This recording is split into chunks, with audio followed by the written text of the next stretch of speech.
Hey everyone, how's it going? And welcome to DePaul Esports' final career chats on the first day of our fall semester here at DePaul University.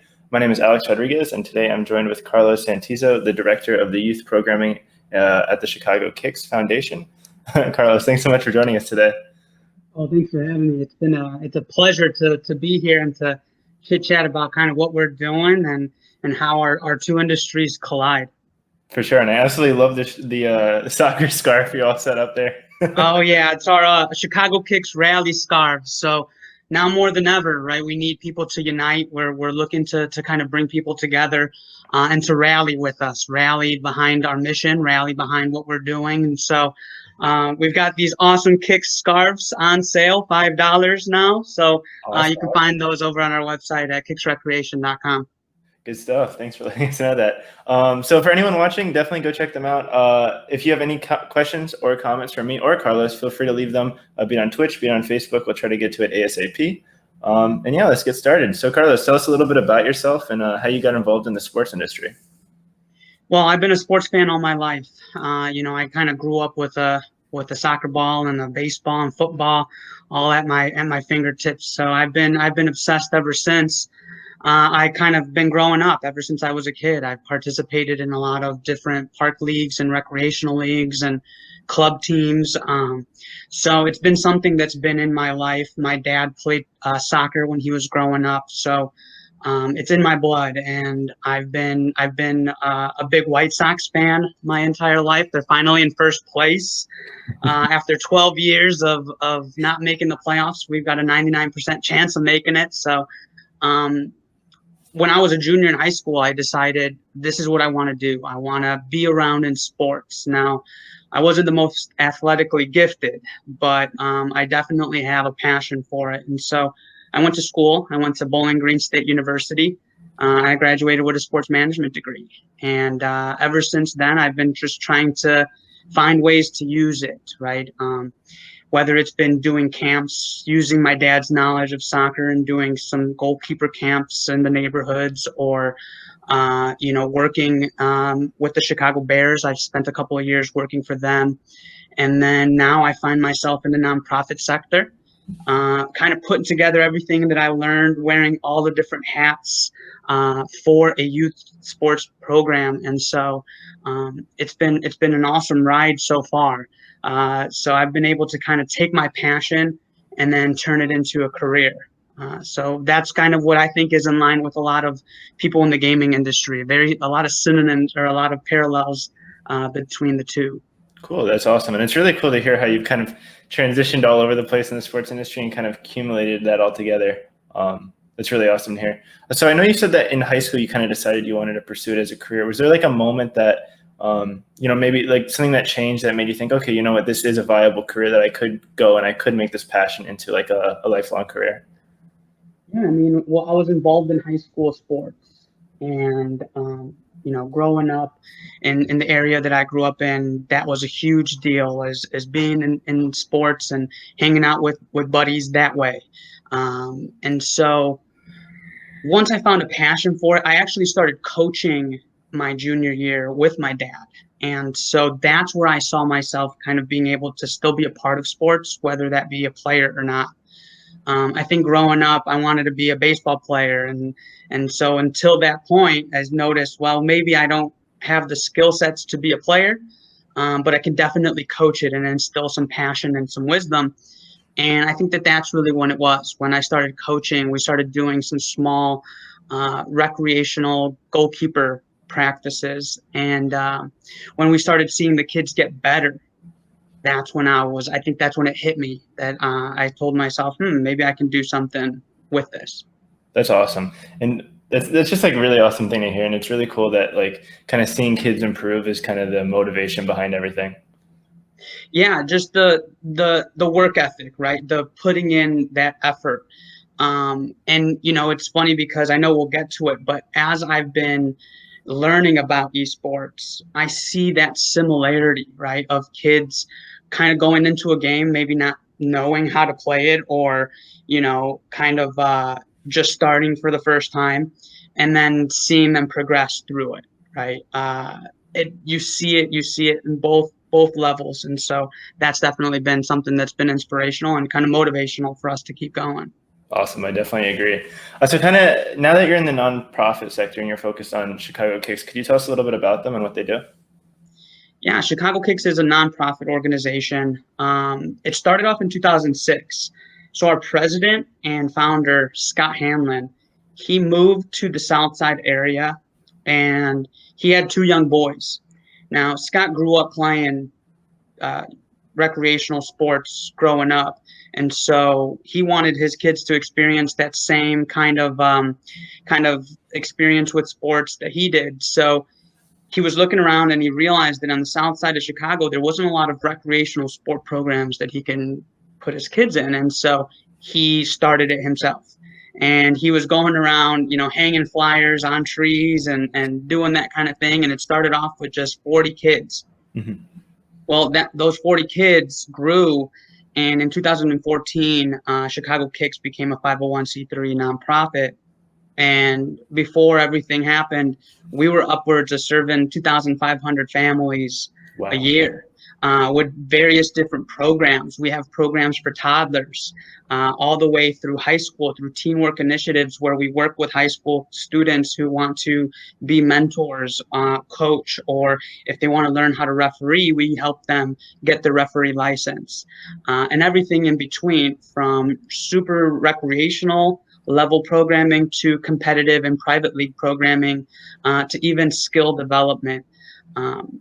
This year was the first time that we had Kicks players kind of graduate, those who started off with us in the beginning in 2014 and then kind of came into 2020. And we had 5 scholarship athletes. Wow, that's amazing. Mm-hmm. Congratulations with that. It's awesome to see like how many people you're impacting, and the amount of families is just like the numbers speak for themselves. That's awesome.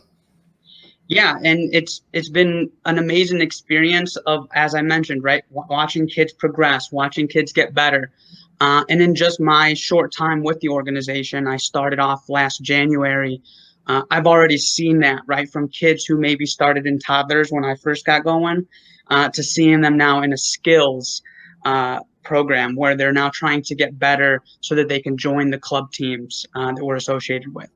Cool. That's definitely awesome. And something I want to ask is, with the current state of everything and COVID making it very dangerous to have any kind of contact, especially like with sports or contact sports, how has the esports industry kind of been able to swoop in and help Chicago Kicks out in these last few months of quarantine? So it's crazy how it all kind of happened, right? Where we're getting ready for spring, and Chicago Kicks is a nonprofit organization that relies heavily on registrations to survive. Our players make a bulk of our funding model, and not just that, but our spring is really the time where we really bulk up our fundraising efforts with different events and activities that we would do to kind of bring in some funds for the organization. Mm-hmm. Well, we had no idea this was going to happen. And unfortunately, I believe like many nonprofit organizations, we're kind of living, season by season. And so this was a very, very big hit. We had very little options left. And as the program director, I was kind of left to say, well, how can we still program if we can't get together and go outside and play? Well, I grew up playing video games, playing sport video games my whole life. I remember playing on the PS2, playing FIFA 99. And so it kind of occurred to me, I had just bought a PS4 because the new MLB The Show came out and I needed to have it. And so I got it and I started playing. And as I'm playing, I'm brainstorming, well, what are we going to do with Kicks? And that's when it kind of hit me of, wait a minute, what if we did something with FIFA? Right. There's got to be kids that play FIFA in our programs. If they're playing soccer, they should like FIFA too, right? And so we came up with this idea of doing a tournament, but I was way out of my league. I had no idea how in depth it really is out there, and so we kind of got going. I went on Facebook. I started looking up different esports groups, and I came across I Play Games and Kevin Fair, who it was serendipitous how it kind of all happened, because he was actually in the process of looking for someone to host FIFA tournaments. And he had already done a lot of different tournaments for other sports games, such as Madden, 2K, and even NHL. And so he kind of had like a base for us to follow. And we had all the ambition, we had the hunger, and we had the people to reach. And so it kind of all happened perfectly. And so we started off our first tournament. We had, over 20 participants, and we started raising money for our organization. Well, fast forward to now, we're about to promote our 6th tournament in September, on September 19th. And we have now raised over $5,000. And we have had over 100 participants. We've had players from over 5 different countries. And our streams are doing pretty well. We're averaging about 1,200 views per our stream. So we're upwards of 5,000, 6,000 streams. That's awesome. Yeah, and it's just starting. We're just starting now. And so we're trying to get the word out, because we really think that there's a lot of parallels between sports and the gaming, right? Where we thought that sports was the tool to use to be able to emphasize some of these core values, such as communication and problem solving, critical thinking, teamwork, effort. Those are all things that if I would describe those to you, you don't know if I'm talking about Fortnite or, I'm talking about basketball. Right. And so the real obstacle has been the physical activity, but we feel that there's the mind grows, and the mind can be worked through video games as well. And so that was definitely something we wanted to bring to our community, educate them on the benefits of playing these games, and then also kind of getting with our youth to be able to kind of manage it for them, right? To explain to them the importance of moderation, and the importance of also getting some physical activity in between. Absolutely. Well, first off, before I say anything, I want to give a shout out to Kevin Fair. He's in our chat right now. Hey, great. Hi, Kevin. Thank you so much for everything you do. That guy is awesome. I can't say enough great things about him. Absolutely. He's doing a bunch of great stuff for DePaul. Definitely go check him out at iPlayGames. Just an awesome guy, awesome company. Second thing I wanted to say was I really love the story, how you are thinking about, how is Kix going to make it through this while you're playing PlayStation, like the answer's right in front of you. I think that's like very cool and kind of poetic in a way. Yeah, I would have never have guessed it, right? And as I mentioned, I was playing it as a way to like relax me, right? Yeah. Because I was getting nervous, I didn't really know where to turn. And I was looking to my team, and we were all kind of in a moment where we didn't know what to do. And so what did I do? I went and I powered on the PS4 and played my favorite video game and trying to relax and get my mind clear. Well, I end up finding out as we're doing this, I'm speaking to kind of the kids who are participating. And one of the most popular answers as to why they enjoy playing video games was because they mentioned that it helped them relax. Mm-hmm. And so that's just one of the things where I feel like I always felt that, but I never maybe articulated it and in that way. And so it's just the way where I was educated on the benefit of esports that I may have known, but never really thought of, if that makes sense. Absolutely. I definitely agree. And I do want to interrupt us just for 1 second. We do have a comment from M. Fleisch. I hope I'm pronouncing that okay. He says, how has the past Kix FIFA tournaments been, and when is the next tournament? Well, they've been awesome, Matt. They've been great. We've reached over, 6,000 views, and we've had over 100 participants, 5 different countries, and we're just getting started, right? We have no ceiling for this, because the great thing about these tournaments is that we've been able to host them all online. So we've had people from all over the country even participate, from California to New York to Miami. And so it's been an amazing way of, our mission is to empower youth and engage community. And we've been doing that at a global, national stage now. And so we hope to continue to do that. Our next one is going to be on Saturday, September 19th.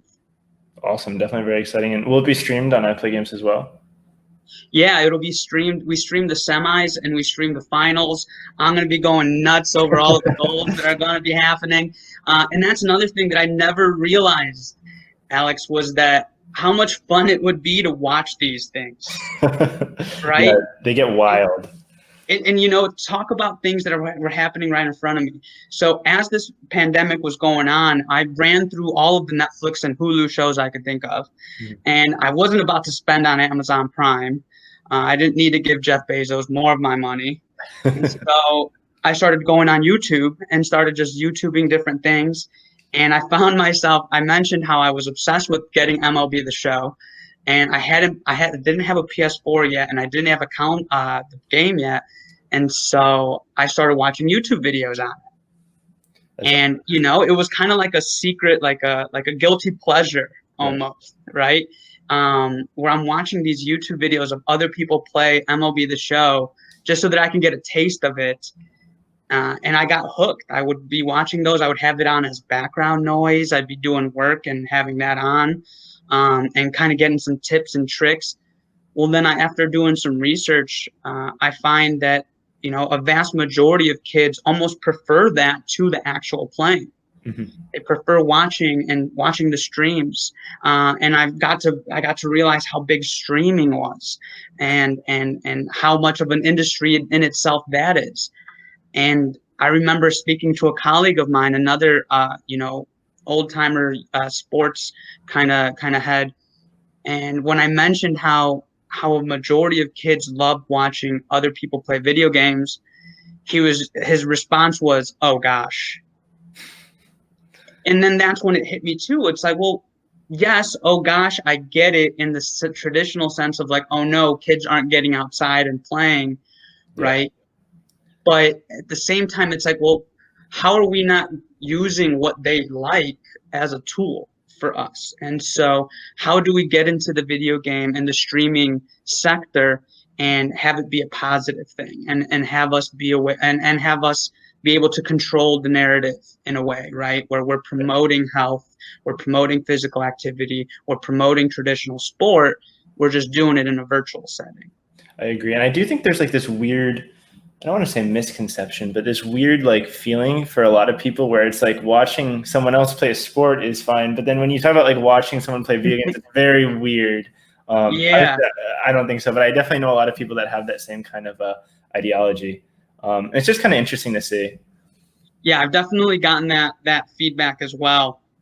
Where, I mean, I've gotten some sports fans, and we're mentioning how I think it was one of your streams also in the career chats that mentioned the future is going to be walking into a bar and seeing, you know, esports alongside, you know, the NBA finals. Right. And it won't be weird, you know, in the next couple of years.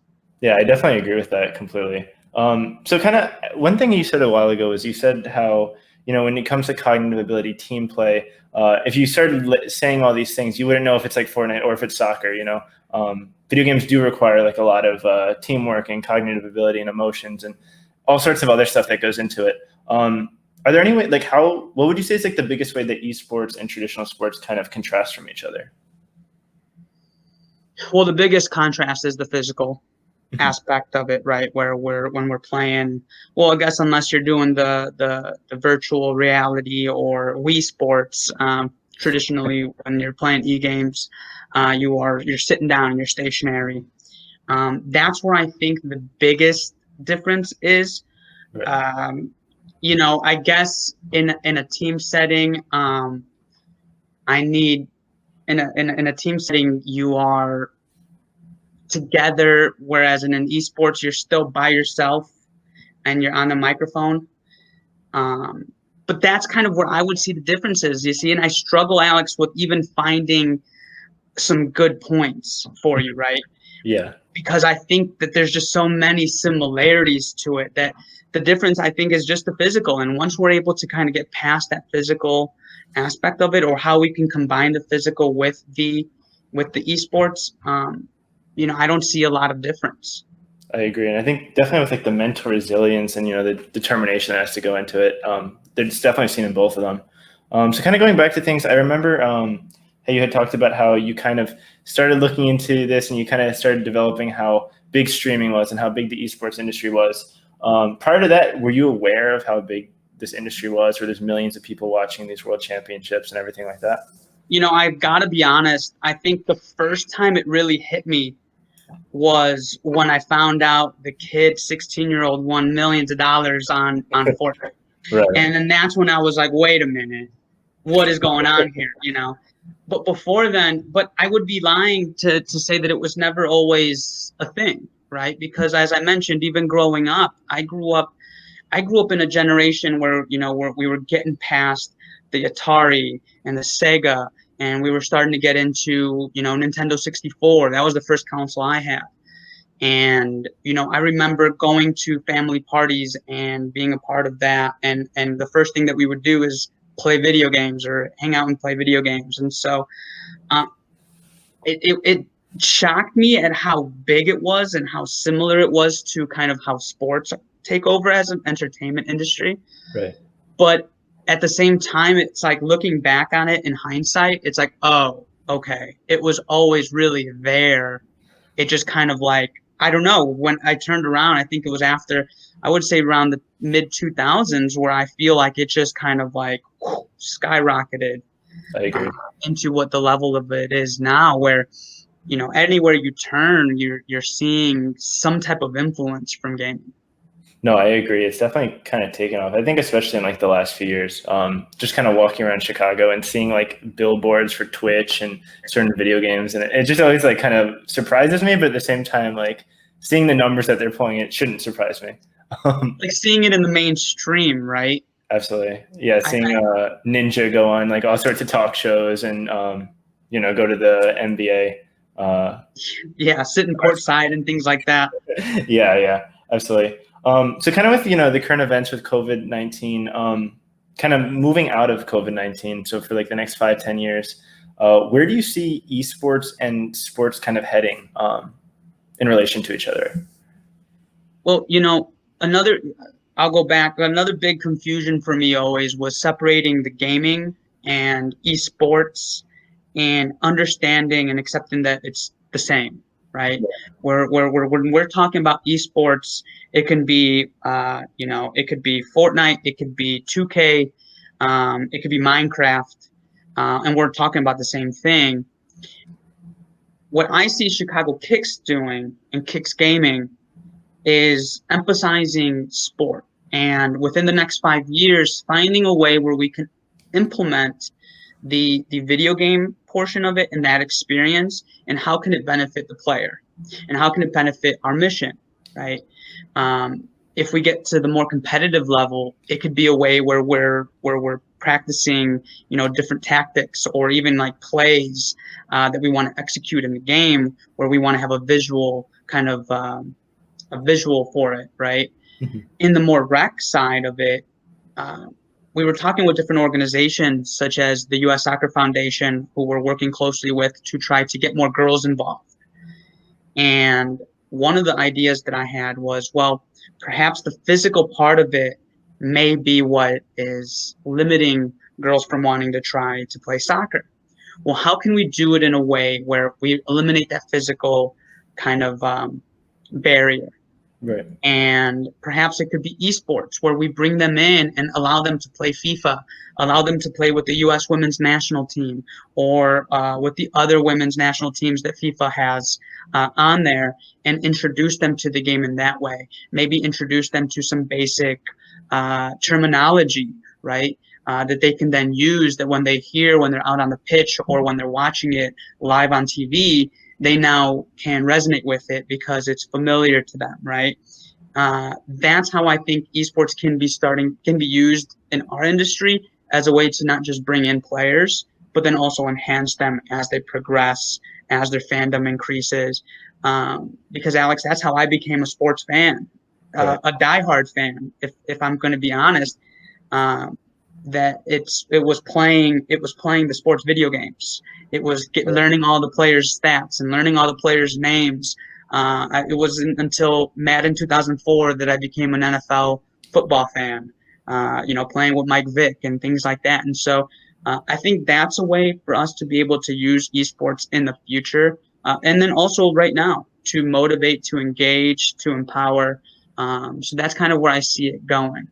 I really like that. I like that how you're going to try to use it to kind of be a little bit more inclusive and more broad in your approach and everything. And I think that's really cool how, in a sense, you almost think like sports and esports can go hand in hand, especially with the Chicago Kicks, to kind of promote your mission even more. Yeah, that's what we're definitely looking to do is how can we have it be a cohesion, right? How can it help and benefit each other, not be rivals, if you will, because I don't see it being that way. I see people being able to play video games and still be able to go outside. There's not just because you do one doesn't mean you can't do the other. In fact, I think a lot of people do the mixture of both. And so how can we kind of be in the space where we are managing it in a way where we know it's benefiting everyone involved? Absolutely, that's definitely great. And so I do have a few more questions, but before I continue, I do want to just say if anyone else has any questions, comments, concerns, feel free to leave a comment, Twitch or Facebook. Anything works, and we'll try to get to it right before we wrap up. So kind of going back, thinking about college students, specifically at DePaul, I guess, looking to get into the sports or esports industry, do you have any advice that you would give to them coming out of college? It's about being resilient, relentless, understanding that there's always going to be curveballs. When I got into the sport industry, for me, it was baseball. And it was actually through baseball that I was able to kind of maneuver my way and get to the position that I am in now. And now I wouldn't trade my position for anything, right? And so it's like understanding that you have to adjust, you have to be flexible, but not giving up with an end goal and just continuously going after what it is that you want. I know that that's definitely a message that's been passed from a lot of the people you've had on in the past with a lot more e-gaming experience and esports experience than I have about the gaming industry. And so another similarity to the sports industry in terms of you got to just do it, right? You got to go out there and put yourself out there and, go after what it is that you want. But definitely understand that there's going to be some sacrifices. You may not be working weekend. You may have to work weekends and holidays in those two industries because they're two industries that never sleep. They're about entertaining others. They're a service. So if you're somebody that wants to provide, that wants to give, and that's very passionate about either sports or gaming, then there's no limit, right? You just have to keep going and keep going. Absolutely, that's great advice. So lots of resilience and follow your dreams. Just being persistent. Yeah, just being persistent, not giving up, effort, right? Communicating. Again, those key words that we use in sports and in gaming. And it proves to be true, right? The more you put in, the more you're going to get out. Absolutely. No, I definitely agree. And kind of just to kind of conclude things as a fun little extra, I was worried, excuse me, I was wondering what your favorite video game is. Man, so I want to take some time with this one just because the first answer is MLB The Show right now. Okay. But that's only because the White Sox are in first place, and I'm just super excited about it. It's been 12 years since we made the playoffs, so that's why I've been super happy with MLB The Show. But when I was growing up, I played a lot of Bomberman. Okay. Bomberman Hero 64. I played Pokemon Stadium, which was one of my favorite games to play. And then, of course, Mario Party and Mario Kart. So N64 was my first console. I remember getting the box and getting the games. I had, shout out to Kobe Bryant, NBA Courtside 98 was one of my favorite games that I had. Ken Griffey Jr. I had. So those have a special memory for me. Again, going into kind of more into my teens and stuff, I played a lot of Madden 04 was probably my first favorite Madden game. And then MVP Baseball 04 and MVP Baseball 05 were huge in my life. And then it was crazy because they discontinued NCAA. There was a football game. They discontinued it, I believe, the year after, so 2011, 2010, after I got into college. And so my senior year of high school, I played a lot of NCAA. Once I knew I was going to Bowling Green State University, I played as them, making myself the quarterback, living out the college dream of throwing some touchdowns over there at Perry Stadium. So those have kind of been it. As you can see, it's been a lot of sports. Yeah. Right. I was also in the era of Halo. But I was never big into like those first person games or anything like that. I was definitely hanging out with the guys playing, but I was mostly just in the back drinking the Mountain Dew and eating Doritos and just kind of hollering and talking smack, even though I wasn't the one playing. But yeah, I stuck more to the sports games myself, and I think that's why it's so crazy to find myself in this position now where I'm hosting, FIFA tournaments. But we don't want to stop there, Alex. We don't want to just do FIFA. Soccer is what we do, but why we do the things that we're doing is to empower youth and engage community. So if that means that we have to be flexible in the games that we play, that's fine. We'll do tournaments, or we'll have video game clubs for Fortnite, for Apex Legends, for Call of Duty, for whatever it may be. All we want is to bring people with a similar passion, empower them, and then kind of help them and educate them into becoming better people afterwards.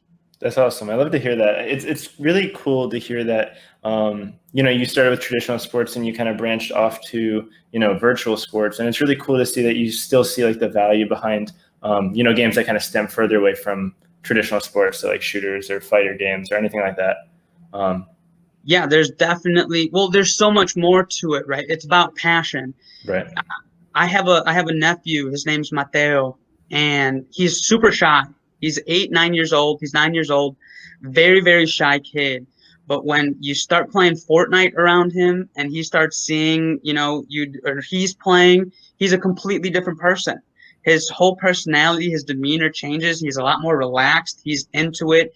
He should be a shoutcaster. I keep telling him he's going to be a shoutcaster when he grows up because he's just so into it. He's like, no, yes, do it, shoot. That's awesome. And it's like, who are you? And like, you weren't like this on the way over here. Now we turn on the game and it's like you're a different person. So it's about finding people's passion. And I think at Kicks, that's what we realized during this pandemic, right? At this whole time, we kept thinking that we were soccer. We were a soccer organization. But in reality, we've realized that it was never really soccer. It was always about our mission. And that was to empower and to engage. That's awesome. That's great to hear. And we have Socorro saying, great job. I love the passion for the organization. It's definitely awesome to hear. And just kind of learning about Chicago Kicks, the more I hear it, the better it sounds. Really, just sounds like you're doing an amazing work and really just fantastic job.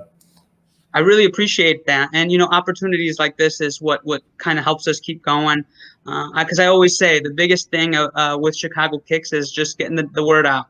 Once more and more people find out what it is that we're doing, why it is that we're doing it, I think more and more people will get on board, especially if we continue to do a good job of trying to educate people of all the benefits of not just traditional sports, but also esports. Absolutely, I agree. Kind of wrap things up. It looks like our comments are kind of slowing down a little bit. But Carlos, I wanted to thank you and really, like I said, really awesome job what you're doing with Chicago Kicks. I really love the mission. I'm sure a lot of people at DePaul do. And yeah, hopefully, definitely go check them out. I believe, do we have a website for them? I believe we might. Our website is kicksgaming.com. It's brand new. We worked really, really hard on it. We love the layout on it. And so, go ahead and visit it there. There you can find our upcoming tournaments. You can find our old streams. You can watch kind of me being shoutcasty, flipping over the rally scarf. And then you can find different types of medias. Our Instagram is on there as well at Gaming Kicks. We have a bunch of different pictures of all of the events that we've done in the past. Awesome. Definitely go check them out. Just awesome stuff. And yeah, to kind of conclude everything, thanks everyone for watching. Thank you so much, Carlos, for joining us today. Really appreciate it. Great last final career chat, and we really appreciate having you. Thank you so much for having me. It's been a pleasure, and I'm excited to kind of see how not just Kicks grows, but the DePaul Esports program grows as well. For sure. Thanks so much. Really appreciate that. All right. Thanks for watching, everyone. Appreciate it.